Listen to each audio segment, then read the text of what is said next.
Currently एक problem है। तो वो प्रॉब्लम ये है कि सबको ये लग रहा है कि कोडिंग में ही सब कुछ है, कोडिंग के अलावा तो कुछ काम होता ही नहीं है किसी भी कंपनी में या प्रोफेशनली भी। अगर जॉब करना है तो या तो भाई कोडर बनो, वरना वही छोटी मोटी जॉब लो 30,000 40,000 महीना के आसपास, जिसमें अभी जो इन्फ्लेशन है उसके हिसाब से उसमें तो कुछ वैसे भी नहीं होता है। तो this channel is basically to break that particular myth, not exactly myth but information उतनी भी बंदों को पता नहीं है। और एक पर्टिकुलर सेगमेंट जो अपने हैं भाई लोग, वो क्या लगे हुए हैं उसी में ही अभी कि एसएससी कर लो या गवर्नमेंट में ग्रेड बी का कर लो या ग्रेड ए की तैयारी कर लो। चलो ग्रेड ए तो फिर भी अलग लीग हो गया, बट स्टिल ग्रेड बी कर लो, ग्रेड सी कर लो। ना सैलरी मिलता है ना कुछ, ऐसे ही लगे रहो और एग्जाम का कुछ स्ट्रक्चर भी नहीं होता है। अभी प्री होगा, फिर मेंस का पता नहीं है। मैंने भी दिया है, मतलब I have also written a lot of exams in banking also, तो पता है मेरे को सारा। मैं धीरे धीरे अपनी जर्नी आपको एक्सप्लेन करूंगा कैसे क्या रहता है। हे गाइस, नमस्ते, welcome back to my channel, this is Ankit Kumar. आज का जो मेरा वीडियो है इट इज स्पेसिफिकली रिगार्डिंग कि अभी जो रिसेशन का अपना टाइम चल रहा है उसके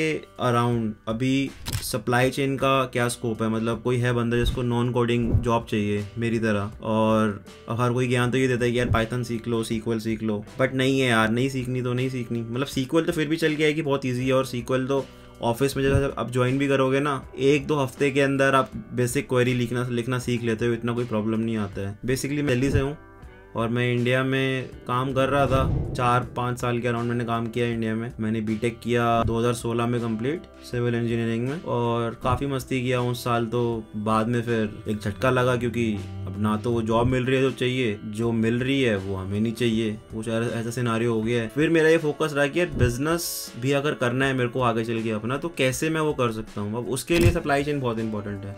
अगर मैं तुम्हें सप्लाई चेन एक्सप्लेन करूँ तो it's a process of overseeing जो एक हमारा पूरा एक ट्रांजैक्शन होता है ना, जैसे सपोज टू भी भाई कोई भी गुड्स हो गया, सर्विसेज हो गया, सप्लायर से लेकर कॉन्ट्रैक्टर्स तक या एंड हमारे यूजर्स तक, वो पूरा कैसे क्या पूरा जो ट्रांजैक्शन हो रहा है वो कैसे हो रहा है।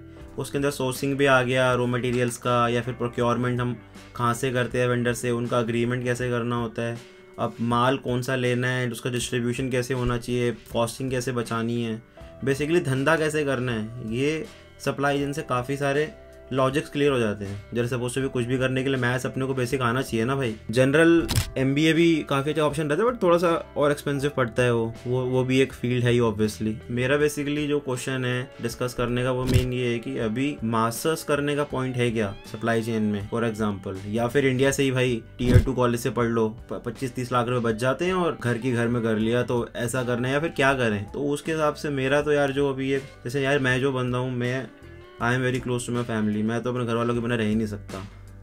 तो वो एक कांस्टेंट वो एक अर्क होता है, but obviously which is very temporary. ऐसा तो है नहीं कि जिंदगी भर मैंने यहाँ पे रहना है यूएस में, वो तो मेरा अपना चॉइस है। वंस मेरे को जो सीखना था मैं सीख के एनीवेज में वापस इंडिया जा ही सकता हूँ। मतलब इजीली टैकल कर सकते हैं उन चीज़ों को भी। Ultimately masters in supply chain I think hands down is the best course right now. मतलब मैं अपना मास्टर्स मैंने किया था यूनिवर्सिटी ऑफ टेक्सटाइल डालस से। ऐसा नहीं है कि बहुत बढ़िया कॉलेज है, मतलब सही है कॉलेज वो, और मेरे को स्कॉलरशिप भी नहीं मिला था, मेरा काफ़ी लेट डिसाइड हुआ था जाना, और मैंने मास्टर्स वहाँ से 1.5 साल में पूरा किया। अब उस 1.5 साल के अंदर मैं हो गया, फिर मेरे जितने भी दोस्त हैं इंडियन, सब देसी, जो अपने इंडिया से हो गए, नॉर्थ साइड से, साउथ साइड से, जो भी ट्राई कर रहा था ना इंटर्नशिप लेने का, ऐसा हुआ ही नहीं भाई कि उसको इंटर्नशिप ना लगी हो। 100% लगी है। मैंने खुद समर में भी इंटर्नशिप किया, फॉल में भी किया, और ऑलमोस्ट 1.5 साल के अंदर मैंने मास्टर्स किया, जिसमें से 6 महीना तो मैं इंटर्नशिप ही कर रहा था। उस इंटर्नशिप के अराउंड मैंने कमाया भी $21,000-22,000 के अराउंड, जो लगभग 16-17 लाख रुपए हो गया। तो कुछ अपना फीस भी मैंने मेंटेन किया, और अब मेरे को फुल टाइम में मिल गया है। और जिस तरीके का माहौल है, और जैसे मेरा तो अभी वर्क एक्सपीरियंस था, मेरे 3-4 फ्रेंड्स हैं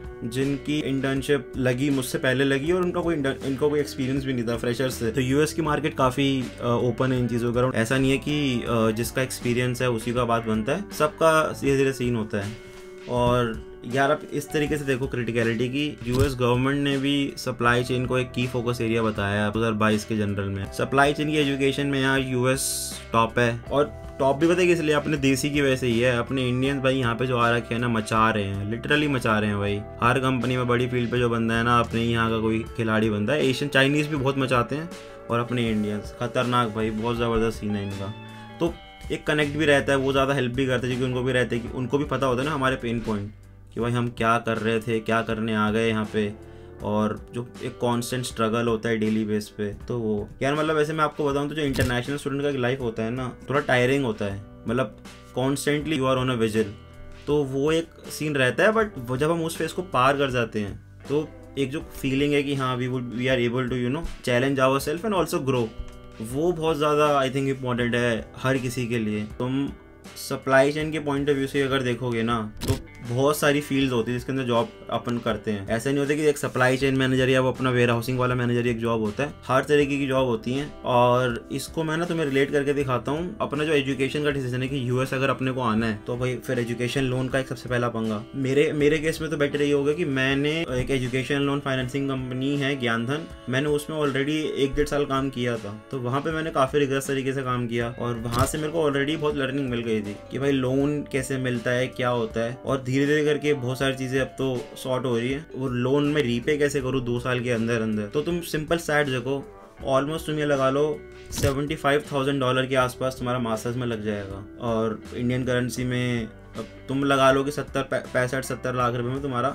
लगा खर्चा हुआ तुम्हारा। अब उसके बाद जो एवरेज पैकेज है, मैं मिनिमम केस का बता रहा हूँ, 4.5 लाख के आसपास सैलरी होता होगा, या फिर उससे थोड़ा सा कम टैक्स भी कटता है वो तो। बट अभी रिसेशन की वजह से हायरिंग फ्रीज बहुत चल रहा है, तो अभी थोड़ा सा सीन हैवी है। बट स्टिल मेरे को तो कोई टेक्निकल नॉलेज भी नहीं है, जॉब अपने पास थी भाई, इंटर्नशिप भी अपने पास थी। तो ऐसा नहीं है, अगर बिजनेस सीखे ना तो बिजनेस की ही फील्ड में आगे जाएंगे ना। मैं कोडिंग सीख के क्यों जाऊँ, क्योंकि अल्टीमेटली तो बिजनेस इंटेलिजेंस वाला बंदा भी टीम में होता है ना, वो कर लेगा। मेरा इसलिए ज्यादा फोकस ये रहता है कि कैसे यार जो मेरा पैशन है बिजनेस के अराउंड, मैं उसके अराउंड ही मेरे को ग्रो करना है। PNL संभालने में ज्यादा फोकस है। ये मेरा ज्यादा फोकस नहीं है कि यार मैं पाइथन भी सीख लेता हूँ, मैं BI वाला रोल ले लूंगा, उसमें थोड़ा हाइक मिल जाएगा मेरे को, बहुत जबरदस्त पैकेज मिलते हैं, उसमें कोई डाउट नहीं है। आपका भाई अगर इंटरेस्ट है तो ऑब्वियसली वो कर सकते हैं। अब ये भाई केस टू केस पे डिपेंड करता है। इसलिए मेरा जो एक लॉन्ग टर्म जर्नी रहेगा यूट्यूब का, उसमें मैं वीकली स्लॉट्स ओपन करता रहूंगा। हर हफ्ते 10-10 स्लॉट्स मैं बुक करूंगा जिसमें फ्री अपनी काउंसलिंग है, और मुझसे कनेक्ट करके थोड़ा सा मैं अपने आपको लर्निंग्स बता दूंगा क्या है क्या नहीं है। तो वो भी एक थ्रू आउट हमारा चलेगा, जिससे आई थिंक आपको थोड़ा बहुत तो बेनिफिट मिलेगा ही मिलेगा। I am hopeful. फीडबैक देना यार please. Thank you so much for watching and it's snowing outside, it's really amazing. मैं कुछ टाइम लैप्स छोड़ के जा रहा हूँ, चेक इट आउट।